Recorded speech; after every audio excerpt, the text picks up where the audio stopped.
Welcome back, everyone, to a brand new Secret Invasion spoiler review and breakdown here on Max Talks. My name is Max Denenberg.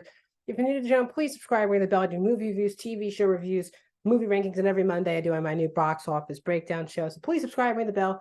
If you're new to the channel, we're getting closer to more milestones. Let's keep getting there. So comment down below.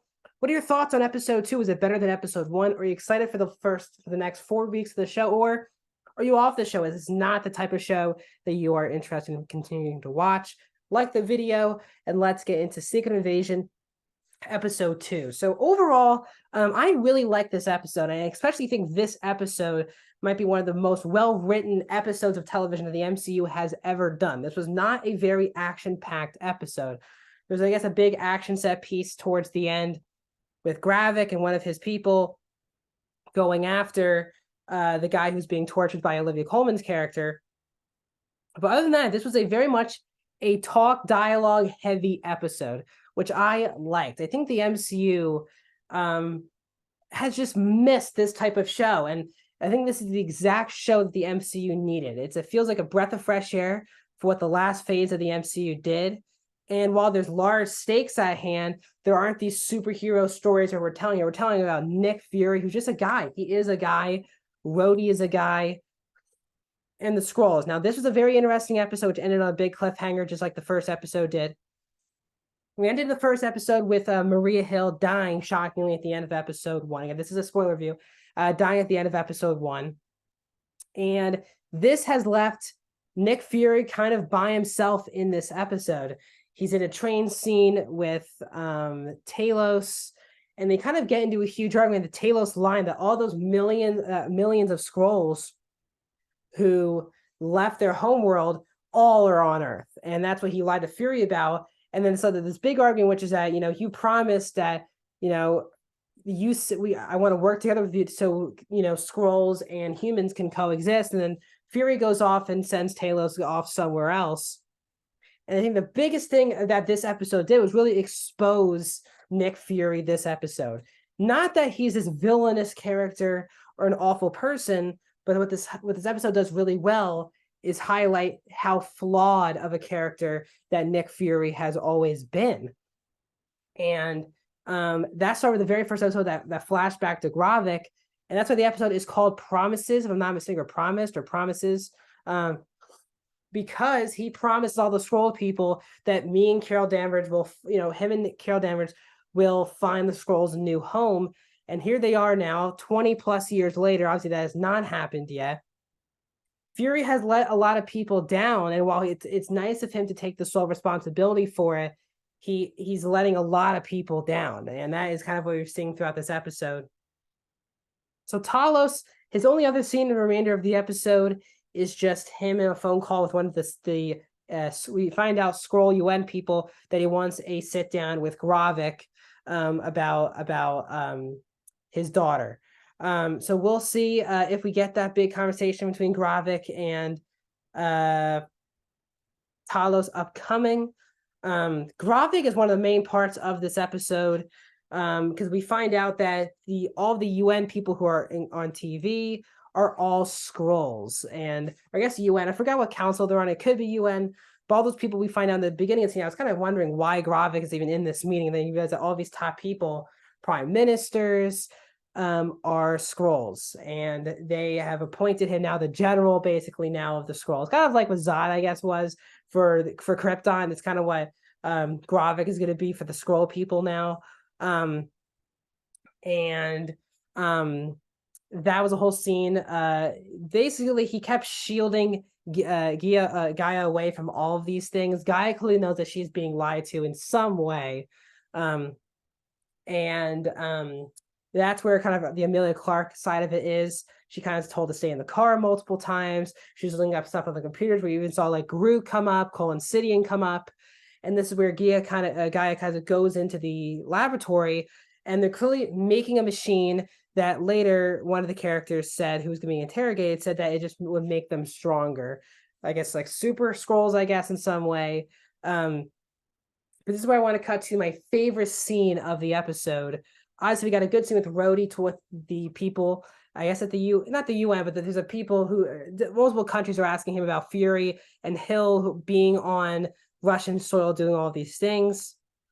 Don Cheadle does his best performance of his entire run in the MCU with that scene, and really this amazing sit-down scene with Rhodey and Fury, where Rhodey's in the right, really, in this whole situation. It's just a hard truth for Fury, which is Fury goes through, there's a lot of good politics here. They talk about race here. And I found it to be an extremely well-written and fascinating conversation, and well acted by Samuel Jackson and Don Cheadle, that was captivating from the moment the scene started. And at the end, he says, all these people who are in these high places don't look at us like don't look like us. And Fury said this is just about also just helping a brother out. And Rhodey is not in that situation at all. He says, you're telling me that these people are 10 times more threatening than, or could do more damage than Hydra, 10 times more threatening than Hydra, and you're the only person who can stop them. It is silly when he says it like that. It is what Fury basically said, and they're both kind of in the right. But again, Fury is getting exposed as the episode kind of gone. But I thought it was an excellent scene, very well acted, extremely well written, one of the best written scenes in the MCU, I think, in a long time. And it's a scene that you just don't really see happen in the MCU anymore. So it was really great to just sit and watch two great actors with great writing underneath them have a great scene. And it was fantastic. Now, as we keep going up, so we have this interrogation scene with Fallsworth, played by Olivia Colman, come back. Hilarious scene where she gets to the doors and he's like, the doors were unlocked. And she's like, well, if you know the door's unlocked, and you know me, now what do you think about the doors and stuff? Very funny scene. She goes to interrogate the guy. She wants info on Gravik. The guy doesn't give it to him. She uses like a thing that will raise his temperature really, really high. And this forces him doing that. I guess it was Dalton, I think, were the married couple who are creating this machine to make the Skrulls better. She escapes as Gravik and Pagan go on for the save. Now, Amelia Clark saying something Russian, and when they drive back with Gravik and Gia and Pagan and all those people, they drive back and their safe house has been exposed. Now, Gravik assumes it was the guy who got interrogated, so Pagan kills him when they get stopped at a car stop. But I think it really was Gia, obviously, who actually did this, who exposed. She was talking to someone in Russian, as they're setting up Gia to be, I guess, reuniting with Talos. But we really end with a big cliffhanger, which is we get basically Nick Fury's wife, who was mentioned in Captain America Winter Soldier by name, and this was the name of Priscilla. But we see that Priscilla was firstly a Skrull, cooking. Fury shows up. She turns her in human form, played, by the way, great fact, played by Charlene, hopefully saying her name, Charlene Woodard, who played Samuel Jackson's mom in Unbreakable and Glass as Mrs. Price. Now, that was obviously a joke for a long time. Everyone knew for a long time that Woodard was only 5 years older than Samuel Jackson when they obviously did Unbreakable and Glass. But now, after playing his mom, she is now playing his wife. Now, the big question here is that when he goes back in the room, she turns into human form. They kiss and everything. I think a lot of people think the cliffhanger really is, does Fury actually know that his wife is a Skrull? Again, Fury did not know that there were millions of Skrulls that were in Earth in hiding. He only knew there was a limited amount of them, not this much. So I think the big cliffhanger here is, does Fury even know that his wife is a Skrull? I think it keeps things really interesting. I like this show a lot. It's very well written. It's different from anything the MCU has really done since like Winter Soldier or Civil War, from a politics point of view and stuff like that. This is a lot more dialogue heavy, which I am a big fan of. And there are some huge stakes in the show, with obviously Hill dying last week. So I'm very fascinated by the show.